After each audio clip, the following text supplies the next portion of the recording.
beginning, one with God the Lord Most High. Your hidden glory in creation, now revealed in you, our Christ. What a beautiful name it is. 여러분 안녕하십니까? 정희철 목사입니다. 자, 오늘 설교는 일반적인 설교이면서도 또 하나의 특강이라고 할 수 있습니다. 제가 매주 신학적인 특강 하나, 한 30분 분량의 특강 하나, 그리고 30분 조금 넘는 설교 영상 하나 이렇게 올렸는데, 자, 이번 주에는 제가 두 가지를 하나로 통합하여 올립니다. 성경이 가르치는 그리스도의 복음은 죄 용서의 복음이다 하는 주제입니다. 죄 용서의 복음이 동시에 절대적으로 부활의 복음이고, 죄 용서의 복음이 저절로 부활을 열매 맺게 한다, 나타나게 한다, 이런 주제입니다. 자, 죄 용서, 그리스도를 통한 그리스도의 죄 용서의 복음이 무슨 그것 외에 뭐가 또 있어야 우리가 구원을 받고 우리가 부활하는 것이 아닙니다. 제가 이런 주제를 택하여서 강의 같기, 특강 같기도 하고 설교 같기도 하는 제가 메시지를 만들어 올리는 이유는요. 자, 그리스도께서 우리를 위하여 죽으시고 부활하신 이 중요한 시기에도 한국의 유명한 교수들이 그리스도가 우리를 어떻게 구원했는지에 대한 성경의 가르침을 심각하게 왜곡하는 그런 논문을 연이어 발표하고 있습니다. 자, 그들이 발표하는 논문의 중심 주장이 무엇이냐면요. 그리스도가 율법을 완전하게 지키시어 아담의 타락 이후 최초로 율법적 칭의를 획득한 사람이 되었고, 이후에 그리스도를 믿는 사람에게 그 율법의 칭의가 전가되어 천국에 들어가게 된다 하는 가짜 복음, 다른 복음, 이단 복음이 계속 한국의 신학교 교수들을 통하여 울려 퍼지고 있기 때문입니다. 자, 율법을 다르게 말하면 무엇이냐면요. 모세의 계명이라고 할 수 있습니다. 율법을 다르게 말하면 모세의 계명이라고 할 수가 있습니다. 율법을 다르게 말하면 모세의 계명이라고 할 수 있는데, 하나님께서 모세를 통하여 여러 가지 지켜야 할 계명을 주셨죠. 그것을 간단하게 말하면 율법이라고 합니다. 율법은 구약이다. 이런 것은요, 우리가 다 논의하는 주제에 바뀝니다. 율법이 뭐냐? 하나님이 지키도록, 구원 얻기 위하여 지키도록, 이제 그분들은 그렇게 말을 하죠. 구원 얻도록 지키도록 모세를 통하여 주신 계명이다. 자, 이렇게 말을 해요, 그분들은. 자, 그리스도가 이 지상에서 모세의 율법을 완전하게 지켜서 천국에 들어갈 수 있는 자격, 즉 율법의 율법적 칭의를 가장 먼저 오신 것이 사실이라면요. 뭐가 어떻게 되는 겁니까? 그리스도가 이 세상에 오신 목적이 달라지죠. 무슨 목적으로? 율법 지키시려고 오신 것이 되어버리죠. 왜냐하면 천국에 들어가려면 율법을 지켜서 율법의 율법적 칭의를 얻어야 하는데, 사람이 못하니까 그리스도가 그걸 대신하려고 오신 게 되어버리잖아요. 하나님은 왜 성육신 하셨냐 하면 율법 지키는 사람 되려고 했다, 이렇게 되어버리는 거예요. 자, 그러면 이것을 주장하는 그 교수들은 그리스도의 십자가의 피 흘리심은 뭐라고 설명을 할까요? 자, 그것은 죄 용서와 관련된 것이다, 이렇게 설명을 합니다. 죄 용서, 그리스도가 고난을 당하고 십자가에 달려 죽으시는 것은 우리의 죄 용서, 즉 우리가 받아야 될 죄의 형벌을 대신 받음으로써 우리는 지옥에 가지 않고, 다르게 말하면 죄에 대한 형벌을 받지 않게 만드신 것이다. 십자가로는 죄 용서, 그리스도의 율법 준수로는 우리가 천국 입성, 이렇게 설명을 해요. 자, 그럼 이렇게 복음을 설명하는 사람들에게서 죄 용서와 그리스도의 율법 준수, 무엇이 더 중요할까요? 자, 그들은 말로는 둘 다 똑같이 중요하다고 합니다. 둘 다 똑같이 중요하다고 합니다. 장작 쪼개지듯이 다 둘러 쪼개지는 게 아니라 항상 하나로 붙어 있는 것이라고 합니다. 그럼에도 불구하고 이런 주장을 하는 사람들은요, 실질적으로 그리스도의 율법 준수를 더 중시할 수밖에 없습니다. 왜냐하면 십자가로 죄 용서 받으면 뭐 합니까? 천국에 들어갈 자격이 없으면 죄 용서만으로는 천국에 못 간다 이거예요. 천국에 들어갈 자격인 율법적 칭의를 우리가 얻지 못하면 결국은 십자가 있으나 마나 이렇게 돼버리잖아요. 그래서 십자가로 죄 용서, 죄 형벌 면제를 받을지라도 천국에 들어갈 자격이 없다면 한국말로 그 영혼이 구천을 떠도는 거죠. 천주교 말로는 연옥에나 있는 거죠. 그러니까 자, 그리스도의 복음을 율법 준수와 십자가 이렇게 설명하는 분들에게서는 십자가보다도 사실상 더 중요한 게 그리스도의 율법 준수가 되어버립니다. 그래서 죽기 전에 뭐 어떤 유명한 신학자는 그리스도의 율법 준수가, 능동적 순종이 나에게 너무나 큰 은혜가 됩니다. 위로가 됩니다. 뭐 이런 말을 하고 죽었다라고 하는 괴담이 굉장히 이분들에게는 아주 좋은 말로 들리고 있죠. 그 정도로 그리스도의 이 율법 준수, 십자가 이 두 가지로 복음을 설명하는 사람들은 그리스도의 능동 순종, 율법 준수라고 하는 건 절대 포기하지 않습니다. 자, 그러면 성경은 우리가 천국 가게 된 원인, 천국 가게 된 이유를 뭐라고 설명할까요? 성경은 어떻게 설명할까요? 성경은 간단합니다. 죄 용서 받는 것이 곧 천국에 가는 것이다. 이렇게 설명합니다. 그리스도의 십자가의 피로 죄 용서를 받고 그리스도의 율법 준수를 통한 칭의 획득, 율법적 의의 획득을 말미암아 우리가 천국에 가게 된다. 이렇게 성경은 가르치지 않아요. 성경은 간단하게 죄 용서 받는 것이 천국에 가는 것이다. 이렇게 설명을 합니다. 자, 예수님께서 뭐라고 하셨는지 보도록 하겠습니다. 침상에 누운 병자를 사람들이 데리고 오거늘 예수께서 그들의 믿음을 보시고 중풍병자에게 이르시되 작은 자야 안심하라 내 제사함을 받았느니라. 내 제사함을 받았느니라 하는 말과 중간에 좀 건너뛰고요. 내 제사함을 받았느니라 하는 말과 일어나 걸어가라 하는 말 중에 어느 것이 쉽겠느냐 이렇게 말씀하셨어요. 자, 어떤 중풍병자가 있었습니다. 사람들이 그를 들고 예수님에게로 오셨어요. 고침받으려고 온 거죠. 자, 예수님은 그 병자에게 그냥 병만 고쳐주시고 너 병 고쳐줬다 가라라고 하지 않고 일부러 내 제사함을 받았느니라 이렇게 말씀하셨어요. 이게 그때는 아주 심각한 말입니다. 왜냐하면 제사함을 얘기하는 것은 하나님뿐이거든요. 하나님만이 하실 수 있는 거거든요.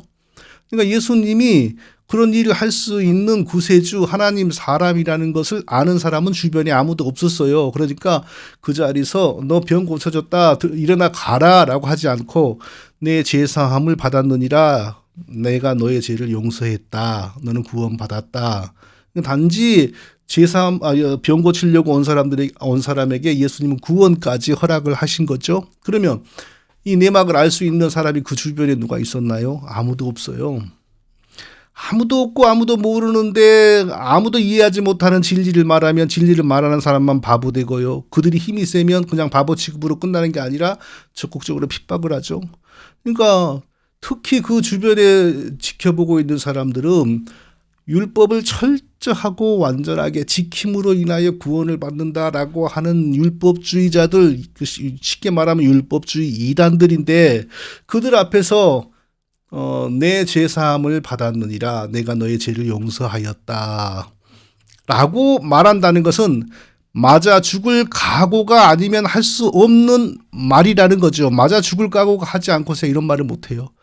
그냥 너 병 고쳐줬다라고 하면 좋은데 왜 내 제사함을 받았느니라 이렇게 말씀하셨을까요? 예수님께서는 그 환자의 치유뿐만 아니라 제사함을 위하여 자신이 오셨고 제사함으로 말미암아 사람이 천국에 간다라는 사실을 그 진리를 선포하시고자 하셔서 일부러 내 죄 용서 너의 제사함을 받았느니라 라고 말씀을 하신 거죠. 바로 그렇게 일부러 위험을 자초하면서 그 믿음을 보시고 중풍병자에게 이르시되 작은 자의 안심하라 내 제사함을 받았느니라. 그리고 사람들이 수군거리니까 지가 뭔데 죄를 용서해줘? 저 대체 누구야? 이렇게 수근거리니까 내 죄사함을 받았느니라 하는 말과 일어나 걸어가라 하는 말 중에 어느 것이 쉽겠느냐? 얼마든지 쉽고 간단하게 일어나 걸어가라, 너가 고쳐졌다 이렇게 말할 수 있는데 내가 일부러 내 죄사함을 받았다라고 이렇게 말을 하고 있는 것이다. 이렇게 설명하셨어요. 즉 예수님에게서 구원은 무엇이냐? 죄 용서 받는 것이 구원이고 천국 가는 것이다. 그게 바로 예수님의 믿음? 예수님의 믿음이라고 그러니까 좀 이상한데요. 하여튼 예수님은 어떻게 구원을 받고 우리에게 구원을 주시는 예수님은 어떻게 우리가 천국에 가냐고 말씀하셨냐 하면은 죄 용서받는 것이 곧 천국 가는 것이고 죄 용서받는 것이 곧 의롭다함을 얻는 것이고 죄 용서받는 것이 곧 구원받는 것이다 이렇게 알고 있었어요. 자, 요즘에 어떤 교수들이 말하는 것처럼 죄 용서만 받아서는 안 되고 천국에 들어가기 위한 적극적인 조건, 자격, 즉 율법의 율법 잘 지키는 사람에게 주는 칭의, 율법적 칭의를 얻어야 한다. 예수님은 이렇게 두 가지로 천국 간다라고 생각하지 않으셨어요. 자, 우리에게 구원을 주시는 예수 그리스도께서 오직 죄 용서 받음이 의롭게 되는 것이고 천국 가는 것이라고 가르치셨는데 누가 감히 죄 용서만으로는 안 돼. 죄 용서는 지옥에서 빠져나오는 것뿐이고 천국 가기 위해서는 예수께서 율법을 철저하게 지키셔서 얻은 율법의 능동순종의 의를 우리가 받아야 돼. 누가 이렇게 가르칠 수 있는 거죠? 성경을 이기는 신학이 있나요? 예수 그리스도를 능가하는 신학자가 있을 수 있습니까? 성경대로 믿고 가르치는 게 신학의 의무죠. 그래서 성경이 가르치고 예수님이 가르치는 것과 다르게 말하거나 다르게 주장하면 특히 구원에 대해서 그렇게 하면 뭐라 그러죠? 두 글자로 이단이라고 하는 거죠. 이단. 근데 이단이 이만희처럼 국민학교나 간식이 나올까 말까 하고 그러면 한국의 옛날 이단들은 주로 국졸이죠. 한국말도 제대로 이렇게 이해가 안 되는 사람들이죠. 그래서 그들을 향하여 이단 그러면 당연하지 이래요.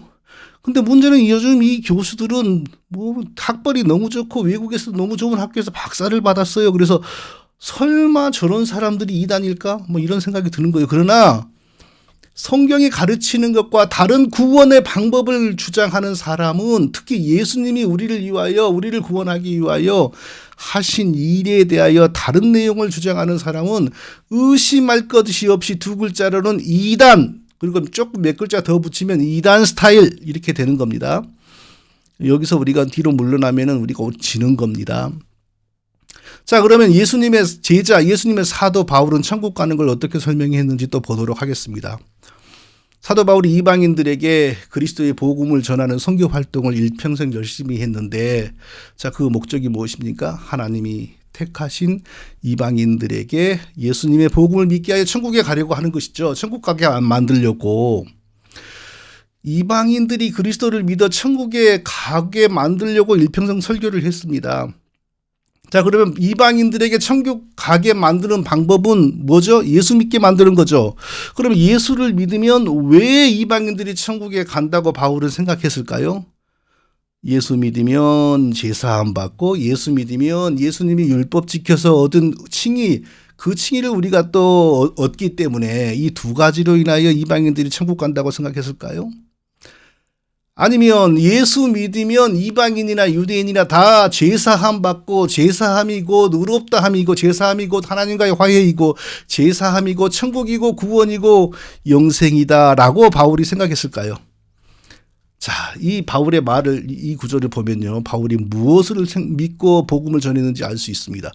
그러므로 형제들아 너희가 알 것은 이 사람을 힘입어 제사함을 너희에게 전하는 이것이며 그러므로 형제들아 너희가 알 것은 이 사람을 힘입어 제사함을 너희에게 전하는 이것이며 결국은 뭐죠?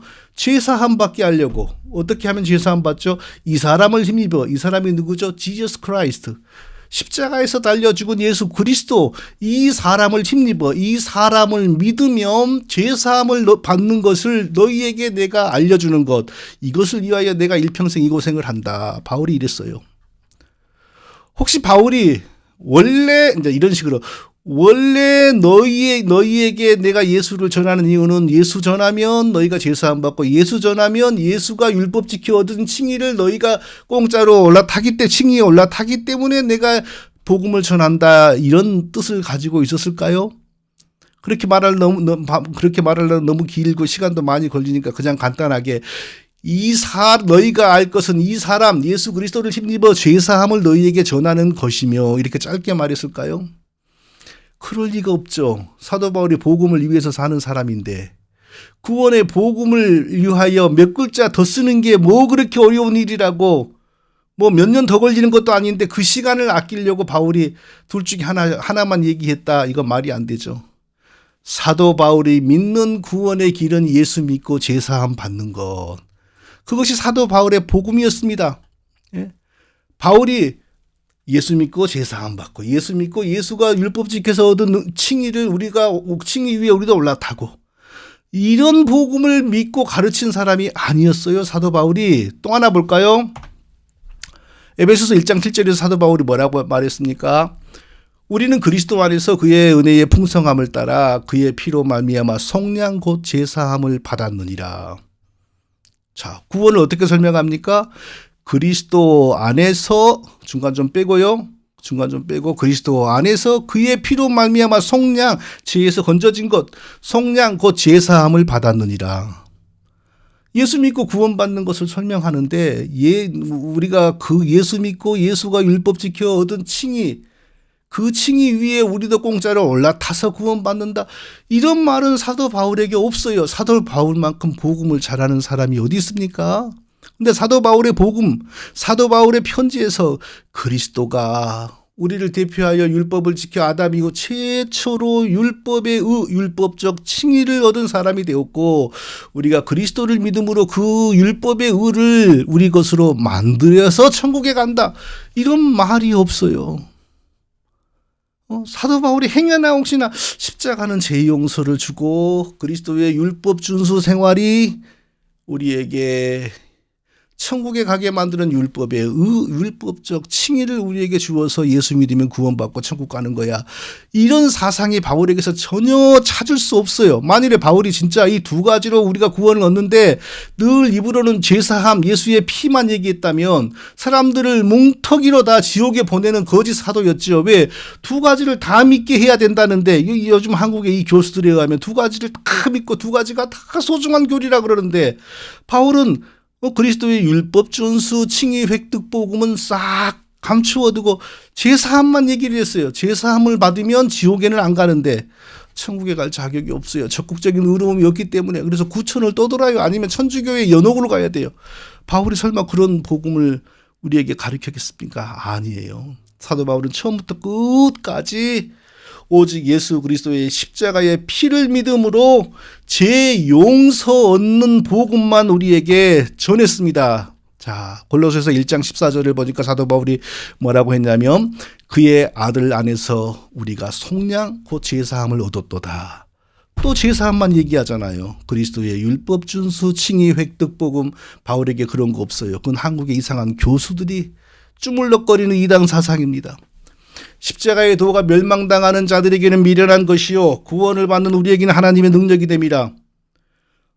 그리스도의 율법 전수가 멸망당한 자들에게 미련한 것이요 구원을 받는 우리에게는 하나님의 능력이라. 이런 말 성경에 하나도 없어요. 십자가의 도가 멸망당하는 자들에게 미련한 것이요 구원을 받는 우리에게는 하나님의 능력이라. 이렇게 말했습니다. 사도 바울이. 내가 너희 중에 예수 그리스도와 그의 십자가에 못 박히신 것 외에는 아무것도 알지 아니하기로 작정하였느니라. 내가 너희 중에 예수 그리스도와 그가 율법 준수하신 것 외에는 아무것도 알지 아니하기로 작정하였습니다. 이런 말 없어요. 그리스도의 율법 준수로 인한 칭의 획득, 이것은 한국의 이상한 교수들, 똑똑한 이단들이 쭈물럭거리는 이단 사상, 그것이지 성경과 예수 그리스도와 사도 바울과 다른 사도들은 전혀 그런 얘기를 우리에게 한 적이 없다, 이것입니다. 그러면 우리는 오직 예수님의 십자가의 제사함의 복음만을 붙들어야 돼요. 뭐 그리스도가 율법을 지켜서 이런 말 하지 마라 그러세요. 성경 어디에 그리스도가 율법을 지켜서 율법의 의를 얻으려고 노력하는 흔적이 있습니까? 엄마 품에 안겨가지고 3일 8일 만에 할례받으러 간 게 율법의 의를 얻고자 함이었습니까? 바울만 그런 게 아니에요. 사도 바울만 그리스도의 십자가의 제2용서의 복음만 전한 게 아닙니다. 그리스도의 십자가의 피를 믿어 제2용서 받으면 그것이 곧 천국에 가는 것이라는 복음은 모든 사도들, 모든 성경의 공통의 유일의 복음입니다. 사도 베드로는 뭐라고 말했습니까? 너희가 알거니와 너희 조상의 유전한 망령된 행실에서 구속된 것은 은이나 금이나 없어질 것으로 한 것이 아니오 오직 흠없고 점없는 어린 양 같은 그리스도의 보배로운 피로 한 것이니라. 그리스도의 보배로운 피로 한 것이니라.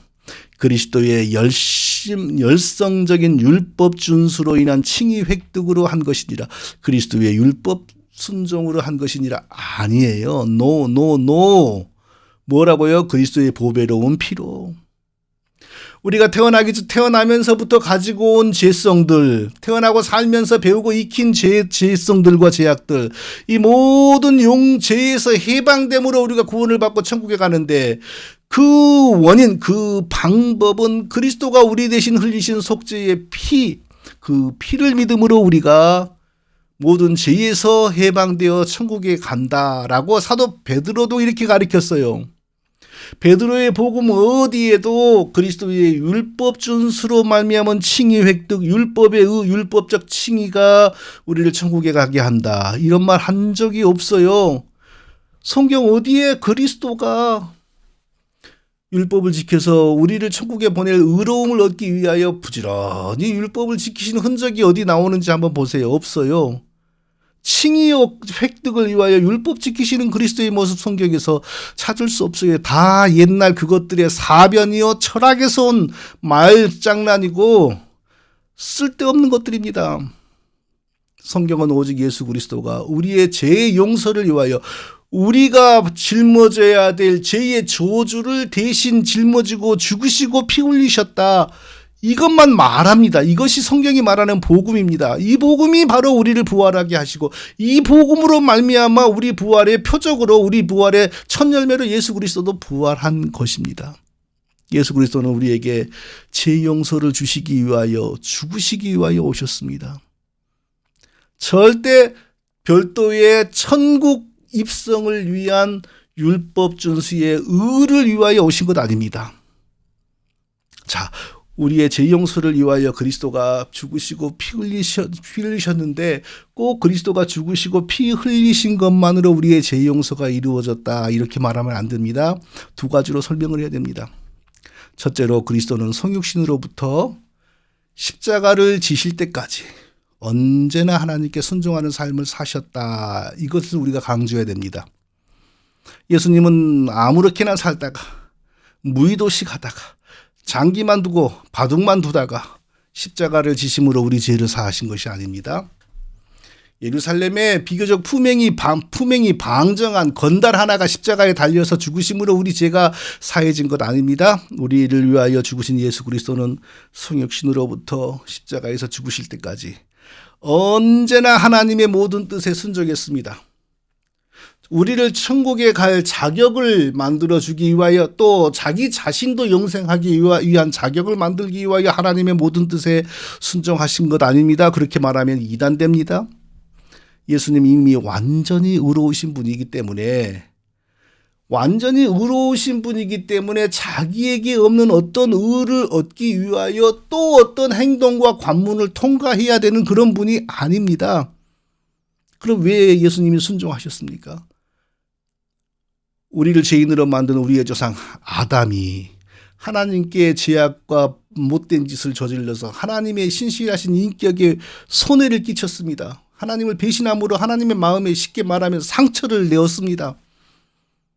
그 아담의 범죄, 아담 안에서 우리가 지은 죄에 대하여 하나님이 받으신 피해를 배상하고 보상하는 차원에서 예수 그리스도는 완전히 하나님의 뜻에 순종하는 삶을 살았던 겁니다. 아담이 처한 환경보다 훨씬 나쁜 상황에서도 완전하게 하나님의 뜻에 순종하는 삶을 사셨어요. 그것으로 하나님의 공의가 만족이 되신 거예요. 하나님이 훼손된 인격의 배상이 된 겁니다.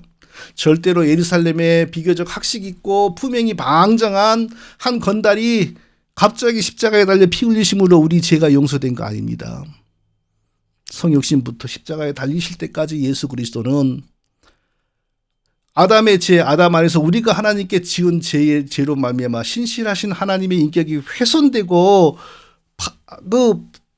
파손된 그것을 순종하는 삶으로 배상하셨어요. 그러니까 좀 어려운 말로 말하면 예수님의 순종은 우리를 죄에서 건져내시는 구속사역이었다. 이렇게 말하는 겁니다. 마치 구약의 짐승제사의 가장 중요한 순간은 피 흘리고 죽어서 하나님께 제물되는 것이었지만 그 전에 며칠 전부터 잘 준비되어 흠없는 양으로 어렸을 때부터 흠없는 양으로 살아오다가 성전을 향하여 끌려간다고 할까요? 걸어간다고 해야 될까요?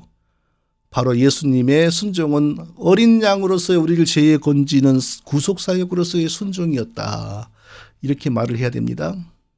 절대 예수님이 순종하여 율법에 순종, 뭐에 순종하여 자기에게 없는 의를 얻어서 자기도 천국에 가고 우리도 천국에 가게 만들려고 순종하신 것이 아니다. 이거 분명하게 우리가 이해돼요. 이렇게 말하지 않고 예수님이 순종하여 의를 얻었다 이러면 이단 복음이 돼요. 다른 복음이 돼요. 다른 복음은 반드시 하나님의 진노와 저주를 받습니다. 자, 둘째로 또 왜 그리스도가 우리를 어떻게 죄에서 우리를 건지시고 죄사함을 주었는가? 그리스도께서는 우리 죄를 사하시기 위하여 자기의 의로우신 인격과 육체와 피와 생명을 하나님께 제물로 드리셨습니다. 왜 예수님은 완전한 대제사장이라고 합니까? 구약의 제사장들은 단지 다른 짐승을 잡아 그 짐승의 몸과 피로 하나님께 제사를 드렸습니다. 그런데 그 제사는 사실 우리의 죄가 용서되는데 요만큼도 실질적으로 기여하지 못했어요. 죄를 조금도 용서하지 못하는 그 짐승의 제사를 그래도 하나님은 계속 하라고 했어요. 안 하면 혼냈습니다. 왜 그랬을까요? 그 짐승 잡아서 드리는 제사가 실제로 우리의 죄를 용서하는 능력은 하나도 없음에도 우리의 죄를 도말하는 훗날의 예수 그리스도의 십자가의 피제사, 예수님의 몸과 피로 드리는 제사를 상징하는 거였고, 그렇게 함으로 인하여 훗날 십자가에서 죽으실 예수님의 은혜가 그 제사를 드리는 사람에게 미리 적용되었던 것입니다. 진짜 죄인의 죄를 용서하는 제사는 오직 십자가에서 예수님이 자기 몸과 자기 피로 드린 제사뿐이었습니다. 그것으로 하나님께 완전한 죄에 대한 배상을 드렸습니다. 자, 그래서 히브리서는 예수님이 십자가에 드리신 제사를 하늘 제사라고 합니다. 땅에서 조금 높이 올라서 하늘에서 드렸기 때문에 하늘 제사, 그러려면 공중 제사라고 해야죠. 히브리서가 예수님의 십자가 제사를 하늘 제사, 하늘 성소라고 말하는 이유는 구약의 짐승 제사는 전혀 죄 용서를 실제로 주지를 못했어요. 그런데 예수님의 제사는 우리의 죄를 완전히 해결해 버렸어요. 그래서 땅에 있는 짐승 제사하고는 전혀 차원이 다르다는 의미에서 히브리서는 하늘 성소, 하늘 제사라고 하는 겁니다. 그런데 요즘에 선무시계라고 하는 그 유튜브 설교자 굉장히 보는 사람들이 많던데, 땅의 제사와 구분되는 하늘의 제사, 하늘 성소의 제사가 실제로 있다고 그래요. 얼마나 어이없는지 모릅니다. 이건 다른 복음입니다. 예수님이 자기 몸과 피를 제물로 드려 우리를 구원하신 것은 성경의 가장 중요한 것인데, 그것을 왜곡하고 변경하면 다른 복음 중에서도 제일 무서운 다른 복음입니다. 하나님이 용서하지 않습니다. 예. 다른 복음은 결코 하나님이 용서하지 않습니다. 자, 그리스도의 다른 복음은 없나니 다만 어떤 사람들이 너희를 요란케 하여 그리스도의 복음을 변하려 함이니, 그러나 우리나 혹 하늘로부터 온 천사라도 우리가 너희에게 전한 복음 외에 다른 복음을 전하면 저주를 받을지어다. 다른 복음을 전하면 저주를 받을지어다. 이렇게 성경이 경고했습니다. 기독교의 복음은 오직 그리스도가 자기 몸을 우리의 죄값으로 제물로 십자가에 드려서 우리의 죄를 사해 주셨다는 죄사함의 복음뿐입니다. 여기에 뭘 조금이라도 더하거나 조금이라도 빼면 그 사람 저주받습니다. 그리스도가 십자가에서 피 흘려서 제사를 드려서 죄 용서를 주시고 거기에 또 그리스도가 율법을 지켜서 우리가 천국에 들어갈 의를 칭의를 얻어 우리에게 주셨다. 이거 다른 복음입니다. 어떤 유형의 다른 복음인가요? 예수를 치는, 성경으로 성경을 치는 아주 위험하고 심각한 다른 복음입니다. 요한계시록 마지막 부분에 이렇게 뭔가를 빼거나 더하면 어떻게 한다고 그랬습니까? 만일 누구든지 이것들 외에 더하면 하나님이 이 책에 기록된 재앙들을 그에게 더하실 것이요. 만일 누구든지 이 책의 예언의 말씀에서 제하여 버리면 하나님이 이 책에 기록된 생명나무와 및 거룩한 성에 참여함을 제하여 버리시리라. 성경의 복음에서 무언가를 더하면 재앙들을 더할 것이요. 자, 그 교수들을 봅시다. 그리스도의 제사함의 복음에다가 그리스도의 율법준수 복음을 더하는 이 교수들에게 하나님이 어떻게 하시는지 보십시다. 길게 봐야 돼요. 복음에 뭔가를 더하면 재앙들을 더할 것이요. 복음에서 중요한 내용을 빼버리면 생명나무와 거룩한 성에 참여함에서 제거될 것이다. 얼마나 무섭습니까? 하나님께서 우리를 흙으로 지으시고 영생과 모든 은혜를 넘치도록 주셨습니다. 그렇죠. 하나님께서 우리를 흙으로 지으시고 영원히 우리 하나님이 되시겠다고 인격을 걸고 하나님께서 언약을 주셨습니다. 절대로 흙으로 대충 사람 만들어 놓고 너가 이렇게 잘하면 내가 영생을 주고 내 백성으로 삼을 거야. 즉 영생의 기회를 주신 것이 하나님의 은혜다? 아니에요. 흙으로 사람을 자기 백성으로 영생하는 모든 은혜 안에서 자기 백성으로 지으시고 내가 너를 영원히 내 백성으로 삼겠다. 영원히 내가 너희 하나님이 되겠다. 인격을 걸고 언약을 주신 거예요. 흙으로 지어진 자에게 그런 은혜가 주어졌으니 얼마나 놀라운 일입니까? 그런데 아담 안에서의 우리들은 그 은혜가 얼마나 귀한 것인지 알지 못하였고 만족이 없었습니다. 그 은혜에 만족하고 하나님만 사랑하며 살았어야 되는데 그러면 그게 우리의 최고의 복이고 최고의 행복인데 하나님 섬기지 않고 이제는 하나님의 자리까지 넘보려고 교만한 마음을 품은 거예요. 선악과를 범했다는 것은 흙으로 지어진 자가 하나님이 주신 은혜에 만족하지 않고 하나님처럼 되려고 사단의 미혹을 따라 반역을 결행했다라는 증거입니다. 그러므로 그 사람들이 말하는 것처럼 원죄는 영생을 얻도록 하나님이 주신 명령에 불순종한 것이다. 이거 아니고요. 우리의 원죄는 모든 은혜를 받고 하나님 섬기라는 명령을 받은 우리가 하나님 섬기지 않고 하나님처럼 되려고 하나님을 배반한 것, 하나님 자리까지 넘본 것, 이것이 우리의 원죄입니다. 그래서 원죄는 반역죄이지 단순한 어떤 것에 fail한 불순종의 죄, 못한 것이 아닙니다.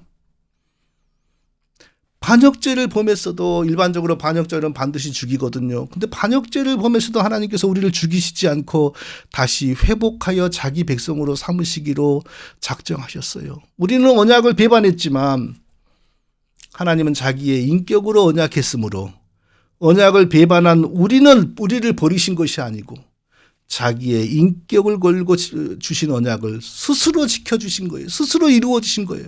그래서 스스로 하나님이 사람이 되시어서 우리의 반역죄를 대신 짊어지고 죄값을 지불하심으로 사람이 되신 하나님께서 자기 몸에 모든 반역죄의 저주와 형벌을 다 받으시고 그것이 마치 우리가 다 받은 것처럼 간주하시고 우리에게서 죄를 묻지 않으신 거예요. 우리가 그리스도를 믿으면 그리스도와 함께 저주를 받아 죽은 것으로 인정해주고 또 그리스도 안에서 부활한 새로운 백성이 된 것처럼 하나님이 인정해 주시는 겁니다.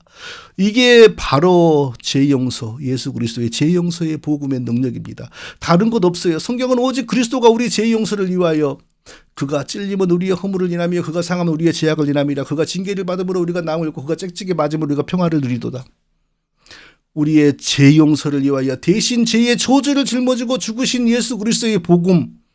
그래서 그 예수 그리스도를 믿기만 하면 예수 그리스도가 받으신 그 죄에 대한 저주와 형벌을 우리가 받은 것처럼 하나님이 인정하여 주시어서 더 이상 정죄가 없고, 그리고 그리스도 안에서 이미 죽었다가 산 자로서 때가 되면 의뢰의 부활의 영광에 동참하게 해주시는 것, 이것이 바로 그리스도의 제사함의 복음입니다. 사랑하는 성도 여러분, 다른 복음은 없습니다. 율법 지켜서 얻는 구원의 복음 없습니다. 사람이 율법 지키지 못하니까 그리스도가 대신, 사람 대신 율법을 지켜가지고 그 공로, 그 칭의, 그렇게 얻은 칭의를 우리에게 전가해 주었다. 이것도 결국은 율법 지켜서 얻은 구원입니다. 더 무서운 거예요. 기껏 하나님의 성육신이 율법 지키는 사람이 필요해서 일어났다는 것이 됩니다. 정말 무서운 다른 복음입니다. 복음은 없습니다. 다른 복음은 없습니다. 오직 그리스도가 우리의 죄를 짊어지고 우리의 죄값을 다 지불하심으로, 우리에게서 죄의 정죄가 떠남으로 우리가 하나님의 자녀가 되고, 또 죽을지라도 부활하게 되는 것, 예수 그리스도의 죄 사함의 복음을 확실하게 붙들고 나아가는 저와 우리 모두가 다 되시기를 예수님의 이름으로 축원드립니다. 거룩하신 아버지 하나님, 2021년 부활절을 맞이하여 우리가 어떻게 부활하게 될 것인지를 다시 한번 돌아보았습니다.